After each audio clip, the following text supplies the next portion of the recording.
The Fallen. The Fallen are the main antagonists, and we'll meet them in most locations in Destiny. They are a race of nomadic space pirates, but they weren't always like that. No one really knows what happened to the Fallen, but there's evidence that they were once a great and noble race. They first appeared after the collapse, scavenging the solar system and claiming our lost worlds as theirs. Fallen are hardy creatures who can survive in a wide range of environments without heavy armour or complex modifications to their physiology. Their limbs also allow them to crawl along walls and ceilings. Looking at the other races, the Cabal seems to be more of a militaristic race, and the Hive appear to be a hive mind that worships one figure, whereas the Fallen appear to have a more intelligent and sophisticated society. First off are the DREGs.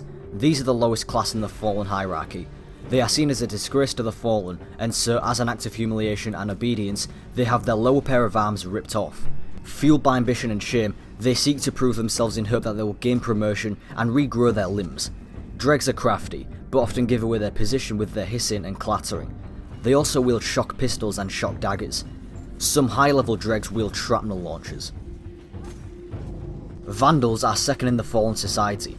They have all four of their arms, wear cloaks, and are usually seen wielding a variety of weapons. Some wield shock rifles, some wield sniper rifles, and others wield shrapnel launchers. Fallen sniper rifles are called wire rifles, and they take time to charge, giving you a brief chance to get out of the way. Some Fallen also have cloaking abilities, and these are called stealth vandals.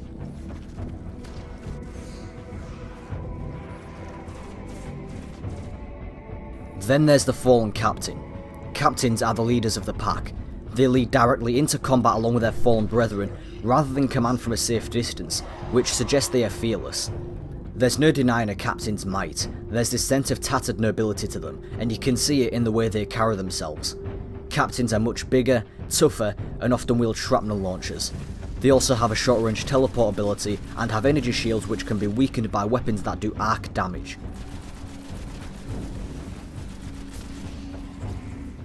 Next are Shanks, that are small, easy to kill drones utilised by the Fallen, mainly to distract the enemy. Some high level versions of Shanks also have energy shields which can be taken down by solar damage weapons. Lastly are Fallen Servitors. Servitors are floating purple orbs and are a defense unit with the ability to heal other Fallen, plus they can fire deadly projectiles from their eye. Moving on to the Fallen vehicles, we have the PIKE. The PIKE is similar to your personal vehicle, the Sparrow, in that it's a hover bike, but more adapted for combat with plasma cannons and the ability to evade fire by thrusting rapidly to the side. Next we have the Devil Walker, which takes on the appearance of a spider tank, fitted with a main cannon, mounted rockets, and a plasma minigun on the front. On the sides there are hatches that open up so the Devil Walker can release bouncing electrical orbs, and it can also deploy Shanks onto the battlefield. Get too close to the Devil Walker and it'll blast you away with a burst of electricity. When you're battling these things, always aim for the legs. The legs are its weak spot, and busting them will severely cripple a Devil Walker for a short time, bringing it to the ground and exposing its core where you can do the most damage. This is where you'll want to use your heavy ammo. If you do enough damage, the Devil Walker will begin having difficulties walking, and you can also detach the mounted rockets. Remember, Devil Walkers are tough, but they ain't invincible. The Fallen use dropships called SKIFFs to drop off more Fallen, as well as deliver Devil Walkers to the battlefield. They are armed with plasma-based explosives and the same electrical orbs that the Devil Walker uses. Surprisingly, the Fallen have rather advanced technology. They traverse the solar system in massive starships called ketches, which actually have slip-space capabilities, allowing them to appear from nowhere.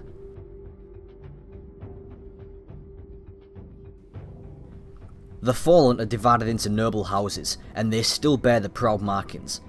So far, we know of 5 houses: the Fallen House of Devils, the Fallen House of Kings, the Fallen House of Exile, the Fallen House of Winter, and the Fallen House of Wolves, though none of these houses are friendly with each other, meaning that there's a conflict within the Fallen society as well. The House of Devils occupies most of the Cosmodrome in Old Russia and sport the colour red. The House of Kings also own 2 areas within the Cosmodrome called King's Watch and the Terrestrial Complex, and they can be distinguished by the colour yellow. The House of Exile can be found on the moon, occupying the abandoned moon bases located in the Ocean of Storms and are distinguished by the colour green. The House of Winter are located on planet Venus and are distinguished by the colour cyan. As for the Fallen House of Wolves, nothing is known about them yet. We'll learn more about them in Destiny's expansion pack. There is another class of Fallen called Archons. Archons are like commanders, or mini-bosses. For example, Rixis Devil Archon, who's part of the House of Devils, and Axor Archon Priest, who's part of the House of Kings. In the strike called Devil's Lair, you come across a fallen boss called Sepix Prime. Sepix Prime is a huge servitor, and the House of Devils consider it to be some kind of machine god. Although they have yet to be seen, according to Grimoire cards on Bungie.net, fallen houses are led by Kells. They still claim to be royalty, but they only leave grief and wreckage in their wake. Not much is really known about the relationships between the four races, though the Fallen and Vex have been seen working together. However, in every instance the Fallen and Vex have been seen working together, it's always the House of Winter, meaning that the House of Winter have formed an alliance with the Vex, but whether the Vex are friendly with other Fallen houses or just the House of Winter has yet to be answered. When you kill the Fallen and you see that white burst of light emerge from their neck, know that it's their soul. For an unknown reason, their souls are ripped out of their body when they die, and it could have something to do with their rich past. The Fallen believe that Earth belongs to them. Do not let them have it. If you see one in the wild, know there are many more nearby, and don't hesitate to send their souls screaming into the black.